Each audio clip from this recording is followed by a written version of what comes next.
Salut à tous, bienvenue sur ma chaîne Caraïbes Entrepreneurs. Cette chaîne, c'est pour tous ceux qui sont issus des Outre-mer.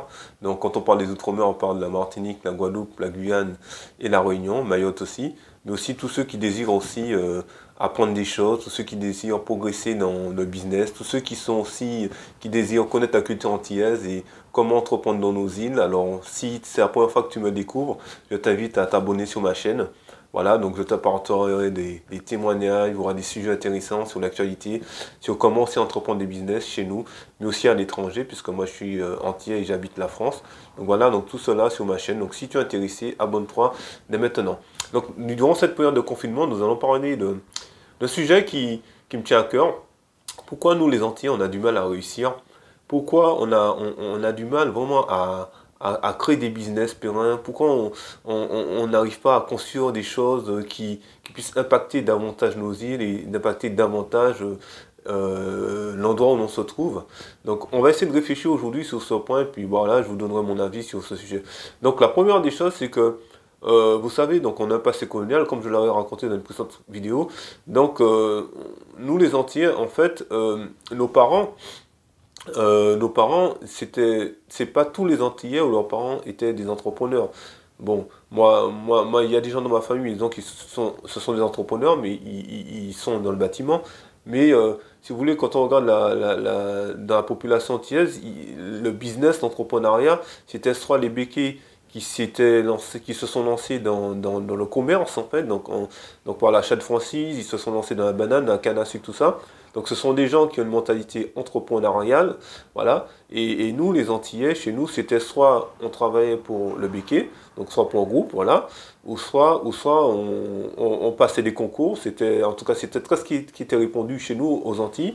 On voulait être tous fonctionnaires, donc on passait des concours, et puis soit pour rester chez nous, soit pour entrer à la mairie, ou soit pour partir en métropole, travailler dans l'administration en métropole. Et en fait, quand on étudiait à l'école, on avait cette mentalité-là. En fait, on voulait tous être fonctionnaires parce que la fonction publique, c'était quelque chose de bien. C'était, voilà, quoi, on partait en France. C'était aussi pour beaucoup l'opportunité de quitter l'île et d'aller s'installer en France, de découvrir une nouvelle culture et puis d'avoir un travail et surtout avoir la sécurité de l'emploi.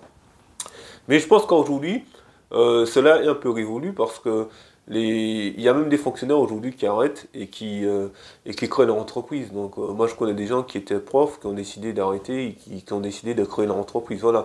Donc moi je pense que la première des choses qui nous empêche, nous Antillais, d'avancer, c'est déjà cette mentalité. Cette mentalité de dire que voilà, eh ben, non, il faut que j'ai la sécurité, il faut que je sois fonctionnaire, que j'ai un emploi très stable, tout ça.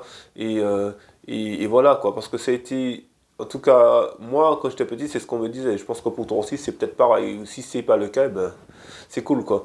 Mais ce que je veux te dire aujourd'hui, c'est qu'on a été tellement matraqué par cette mentalité où, ah non, faut pas créer d'entreprise, tout ça. Donc, on avait aussi une peur, en fait, une peur de, ah non, tu fais tes études, faut pas créer ton entreprise parce que c'est difficile, il y a plein il y a plein d'obstacles, il y a plein d'embûches, non, c'est compliqué, tout ça. Donc, on a généré une peur, en fait, en nous de l'entrepreneuriat, une peur de l'entrepreneuriat, donc c'est quelque chose qu'on ne connaît pas. Donc vous savez, le cerveau, il a toujours peur d'entreprendre des choses qu'il ne connaît pas. La famille, notre maman, notre papa n'ont pas été des entrepreneurs, donc ils ne savent pas comment ça se passe. Donc ils vont nous parler par rapport à leur vécu, mais bien souvent c'est un vécu de salarié. Et comme ils veulent nous protéger, te protéger toi et nous protéger en tant qu'enfant, et bien ils vont te dire non, tu as fait des études, il vaut mieux que tu trouves un travail, que voilà. Ou que tu partes, si tu ne trouves pas de travail, et ben, pars en France, tu vas chercher du travail. Donc déjà, il y a cette peur-là, avec cette petite mentalité qui nous dit que voilà, comme si, entre guillemets, tu vas pas réussir, quoi. Et moi, je trouve ça dommage parce qu'on a chacun des compétences. On n'a pas besoin d'avoir un diplôme pour être milliardaire ni millionnaire, voilà. Il suffit simplement d'avoir une bonne idée et savoir gérer son business. Voilà, donc cette peur nous empêche d'avancer. La peur de tout, la peur de se tromper, la peur de manquer peut-être, parce que c'est l'insécurité quelque part quand on est entrepreneur, et la peur de l'échec. parce qu'on a peur de l'échec, ouais, qu'est-ce qu'on va dire, qu'est-ce qu'on va penser de moi si j'échoue. Donc tout ça, ce sont des choses qu'on ressent en nous, et ça empêche d'avancer. Il y a aussi un autre point aussi, c'est que on a cette mentalité aux Antilles aussi, c'est-à-dire que on aime beaucoup se faire remarquer, se faire voir, c'est-à-dire que on va montrer, ouais, souvent on a de belles voitures, de belles maisons, on dépense beaucoup d'argent, et tout ça, bon, je n'ai rien contre tout cela, au contraire. Mais je pense qu'il y a trop cette mentalité de l'apparence, en fait, et qui nous empêche quelque part le peu qu'on a ou le plus que tu as de mettre de côté. Par exemple, que si tu as une situation, même si tu es salarié, au lieu d'acheter du superflu, en fait, et cet argent-là, tu peux le mettre de côté et tu peux épargner. Donc aujourd'hui, il y a beaucoup de personnes chez nous, aux Antilles et dans les Outre-mer, qui n'épargnent pas. Parce que tout passe soit pour la maison, les vêtements, les bijoux, la voiture, l'entretien de la voiture, ça peut être pour les courses aussi. On dépense beaucoup d'argent dans l'alimentaire, tout ça, en Outre-mer. Donc voilà, parce que la vie est chère, bien sûr, mais on dépense beaucoup d'argent dans le superflu. Donc quelque chose qui nous empêche aussi de réussir, c'est le manque d'épargne. Parce que si tu n'épargnes pas, si tu n'épargnes pas au moins 10% de ce que tu as comme salaire, tu ne pourras jamais réussir. Si par exemple tu épargnes 10% de ton salaire tous les mois, mais si tu as un projet à 2 ans, 3 ans, tu sais que quand tu vas démarrer ton projet, tu auras peut-être l'argent pour créer un site internet, tu auras peut-être l'argent pour démarrer un petit stock de marchandises, tu vois. Donc il faut épargner, il faut aussi, ne pas dépenser tout ce qu'on a, mais aussi savoir mettre de côté. Et puis voilà. Il y a une autre chose aussi qui nous empêche d'avancer, nous les Antillais aussi, c'est le manque de curiosité. On n'est pas assez curieux de savoir ce qui se passe chez nous, de savoir ce qui se passe dans le monde, de voilà, qu'est-ce que je peux entreprendre chez moi, qu'est-ce qui manque aux Antilles, voilà, si les mecs ils ont fait ça, ils ont réussi dans tel business, qu'est-ce que je peux apporter chez moi, qu'est-ce que je peux créer, quels sont les business qui cartonnent ailleurs, dans la Caraïbe, dans les Outre-mer, mais aussi en France, dans les autres pays. Voilà, donc tu te renseignes un petit peu sur ce qui se passe ailleurs, et après tu regardes par rapport à l'outre-mer, ce que tu peux appliquer dans l'outre-mer et dans la Caraïbe. Voilà. Donc, une fois que tu auras toutes ces informations-là, tu pourras t'orienter vers une cible, vers un marché, vers un business model où tu pourras vraiment t'engager et tu pourras entreprendre quelque chose. Autre chose aussi, c'est le manque de formation. Parce qu'il y a beaucoup de personnes qui veulent entreprendre, qui veulent se lancer dans des business, mais qui n'ont pas de connaissances. Par exemple, il y a des gens qui se lancent chez nous dans la restauration, mais qui n'ont pas forcément des diplômes dans la restauration, parce que c'est une profession qui ne demande pratiquement rien quand tu veux démarrer un business. Mais le métier de restaurateur, c'est pas seulement faire la cuisine, le métier de restaurateur, c'est un vrai métier. Il y a la cuisine, mais il faut savoir faire des fiches de cuisine, calculer ton coût de revient de tes plats, tout ça. Voilà, donc il y a tout ça, c'est tout un métier. Être restaurateur, on ne s'en lance pas comme ça. Donc ça passe par de la connaissance, ça passe par de la formation, ça passe par de l'apprentissage, ça passe par un changement de mentalité. Quand tu crées quelque chose, il faut aussi que tu penses peut-être à le dupliquer, quand tu n'es pas là, que le business tourne sans toi, tu vois. Donc c'est tout ça, et tout ça, ça passe par la connaissance. Et ça, c'est très important.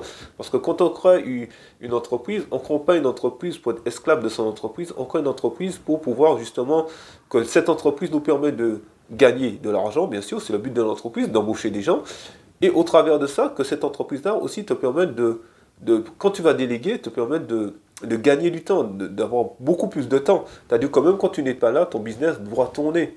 Voilà. Donc si tu as un business et que tu es esclave de ton business, dans ce cas-là, il vaut mieux rester salarié, parce que sincèrement, ça sert à rien. Le but d'un business, c'est que quand tu n'es pas là, le business tourne tout seul. Et c'est ça l'avantage, comme ça tu peux démarrer un business, le lancer, mettre des gens, les gens travaillent pour toi, voilà. Et après, tu peux développer un autre business ailleurs, soit dans le même domaine, le dupliquer, voilà, ou sinon, voilà, par exemple, si tu as un restaurant, par exemple, tu peux le lancer, et après, tu peux créer un business sur Internet, un site de vente en ligne, je sais pas.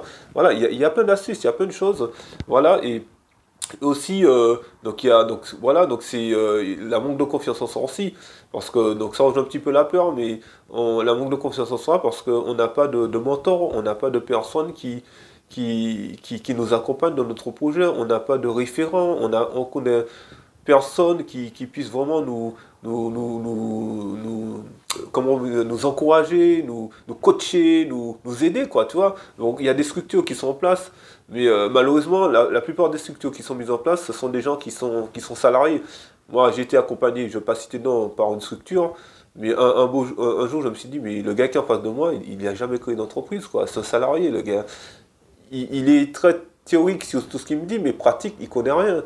Parce que le gars, il n'a jamais créé d'entreprise. Le gars qui me parle, qui me donne des conseils, c'est un salarié. Moi, je me suis dit, non, ça, c'est pas bon, ça. Moi, je préfère prendre les conseils de quelqu'un qui a créé un business et qui a réussi dans son business. Et là, j'ai du concret. Mais moi, je veux pas aller voir quelqu'un qui est simplement salarié, qui me donne des conseils, qui n'a jamais créé d'entreprise, qui ne sait pas ce que c'est que la vie d'un entrepreneur. Voilà, tu comprends ce que je veux te dire. Donc aussi, ce qu'il faut faire aussi, c'est rechercher des gens qui ont créé des choses, qui ont réussi dans le business. Et ces gens-là, en fait, tu les suis. Donc il y a beaucoup de chaînes, il y a beaucoup d'entrepreneurs sur YouTube. Voilà, je ne te demande pas forcément de me suivre. Si tu ne veux pas me suivre, c'est ton choix. Mais renseigne-toi, il y a des gens qui ont créé des business et qui te donnent de bons conseils sur l'entrepreneuriat. C'est des montants et c'est très important de suivre des gens qui te donnent de bons conseils. Maintenant avec Internet, tu peux rester de chez toi, apprendre plein de choses et tu peux vraiment réussir dans tes projets, tu peux avancer à ton rythme et tu peux vraiment réaliser de belles choses. Donc pourquoi nous on a peur? Pourquoi nous on ne réussit pas? Parce que c'est la peur, l'estime de soi aussi, c'est la mentalité, c'est le manque de financement, c'est les candidatons, voilà, c'est le manque de trésorerie aussi qui t'empêche peut-être de réaliser, de concrétiser un business. Donc voilà, et moi je pense qu'au contraire, qu'on peut réussir chez nous, on peut réussir dans les Outre-mer, on peut réussir dans la Caraïbe, parce que chez nous il y a plein de choses à faire, il y a plein de choses qu'on peut entreprendre, mais je pense qu'il faut aller au-delà de la peur de l'échec, au-delà de toutes ces choses qui nous mettent de cette mentalité à toujours regarder petit, ces choses qui nous empêchent d'aller de l'avant, ces choses qui nous mettent des barrières, des choses qu'on nous a inculquées, des choses il y a des Français qui arrivent chez nous, en Outre-mer ou dans la Caraïbe, ils connaissent personne, ils arrivent avec une valise, ils arrivent à créer des business, ils arrivent à réussir. Et nous sommes chez nous et on n'arrive pas à faire ça. Donc pourquoi on n'arrive pas à le faire? Parce que eux, ils ont la mentalité, ils se sont formés, ils ont des compétences, ils ont aussi la trésorerie pour certains, il y en a d'autres qui ne l'avaient pas, mais ils se donnent des moyens, ils se sont donné les moyens de réussir. Ils ne sont pas tout le temps en train de faire la fête aussi, quelque chose qui peut bloquer aussi, il nous bloque aussi les Antilles. C'est-à-dire qu'on aime faire la fête, mais quand tu fais la fête, en fait, tu dépenses beaucoup d'argent. Tu as des gens autour de toi, mais est-ce que ces gens-là vont t'apporter quelque chose? Tu vois, des fois, pour réussir, il faut s'isoler, il faut ne pas avoir beaucoup d'amis, il faut avoir le peu de personnes que tu auras autour de toi, ça sera des gens qui vont t'encourager. Si tu veux réussir dans le business et que tu fais tout le temps la fête, tu bois de l'alcool, tu sors tout le temps, tu vas en boîte, tu fais ci, tu vas délapider ton argent, et les gens qui seront autour de toi, ce ne sera pas forcément des gens qui vont t'emmener vers le haut, tu vois. Donc ça aussi, ce changement à faire. Ce changement sur toi aussi, à entreprendre et à faire. Donc voilà, donc aujourd'hui, c'est une vidéo que je voulais dans cette vidéo, je voulais te parler de ça. Que nous, les Antillais, on a peur. Et cette peur nous empêche d'aller de l'avant, cette peur nous empêche de réussir. On peut réussir, mais à condition de changer de mentalité, à condition de mettre en place des choses qui nous permettront de réussir, d'atteindre nos objectifs. Voilà, donc c'est une courte vidéo sur ce sujet. En tout cas, j'espère que cette vidéo t'a plu. Je te dis à très très bientôt sur ma chaîne Caraïbes Entrepreneur et porte-toi bien. Ciao, bye bye.